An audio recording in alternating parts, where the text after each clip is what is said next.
Hi guys, welcome to my vlog. Ito po ay simpleng diagrams para sa pagse-set up ng solar panel sa inyong bahay kahit kayo na lang gumawa. Meron po tayong dalawang 100 watts na solar panel na naka-series. Yung red po ay positive. Yung black po ay negative. Pag po ay DC, ano po yan? Color coding po yan, ha?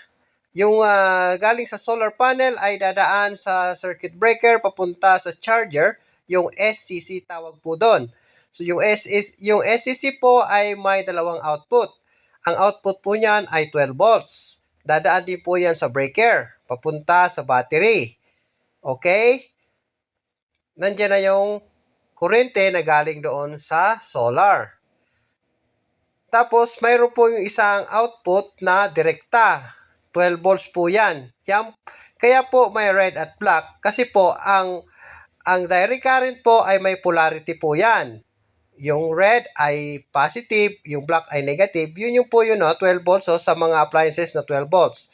Kung gusto niyo naman pong gamitin para sa mga appliances na 220 volts, meron po tayong tinatawag na inverter. Yung po ang nagko-convert ng kurente DC to AC.